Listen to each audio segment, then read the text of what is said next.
म्याग्दीबाट म स्वतन्त्र उम्मेदवार उठेको हुनाले केही अन्य पार्टीका चाहिँ चुनाव प्रचार गरिने क्रममा मेरो विरुद्धमा चाहिँ केही कुराहरू भनिरहेका छन्। त्यो के कुरा भनिरहेका छन् भने महावीर पुन एउटा स्वतन्त्र उम्मेदवार भएको हुनाले यो जितेर गएपछि संसदमा केही गर्न सक्दैन, एक्लो हुन्छ, यसलाई भोट नदेऊ, बरु हामीलाई ल्याऊ भन्ने किसिमले प्रचारहरू गरिरहेका छन्।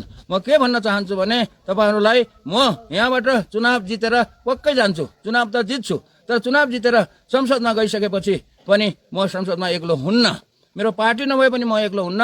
म संसदमा चाहिँ सांसदहरूको टिम बनाउँछु। अहिलेको चुनावमा जितेर आउने, इमान्दार, भ्रष्टाचार नगर्ने, देश र जनताको लागि मरिमेन्ने यस्ता सांसदहरू पनि हरेक पार्टीमा छन्। ती पार्टीका इमान्दार सांसदहरूसँग मिलेर चाहिँ टिम बनाउँछु। त्यसको साथै मैले नेपालमा धेरै विज्ञहरू छन्, विभिन्न क्षेत्रका, कृषि क्षेत्रका, विज्ञान प्रविधि क्षेत्रका, अनि स्वास्थ्य क्षेत्रका, शिक्षा क्षेत्रका, यस्ता विभिन्न क्षेत्रका विद्वानहरू पनि छन्। ती विद्वानहरूसँग पनि मिलेर टिम बनाउँछु। यसरी टिम बनाएर मैले छलफल गरेर चाहिँ देश र जनताको लागि के गर्नु सकिन्छ भन्ने कुराहरूको लामो छलफल गरेर निष्कर्ष निकालेर योजनाहरू बनाएर कानुनहरू आवश्यक परेमा कानुनहरू बनाएर त्यो कानुनहरू संसदमा पेश गर्ने अनि सरकारलाई पनि दबाफ दिने, यसरी चाहिँ म काम गर्छु। म जहिले पनि टिम बनाएर काम गर्छु। जुन कुरा यो मेरो विरुद्धमा बोल्ने सांसदहरूलाई थाहा छैन।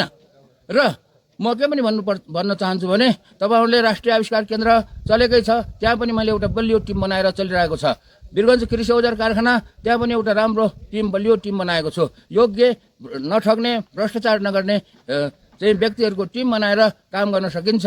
र एक्लो भएर पनि म डराउँदैन। म चाहिँ टिम बनाएर काम गर्ने हुनाले तपाईँहरूले चाहिँ मलाई चाहिँ चिन्नु भएको छैन। त्यसैले हल्ला नगर्नु होला, मेरो विरुद्धमा एक्लो छु भनेर हल्ला नगर्नु होला। जनता पनि नझुक्किनु होला। जनताहरूले पनि के बुझ्नुहोस् भने म टिम बनाएर काम गर्ने मान्छे हो, त्यसैले म एक्लो हुन्न भन्ने कुरा तपाईँहरूले बुझ्नु होला। ल, नमस्कार।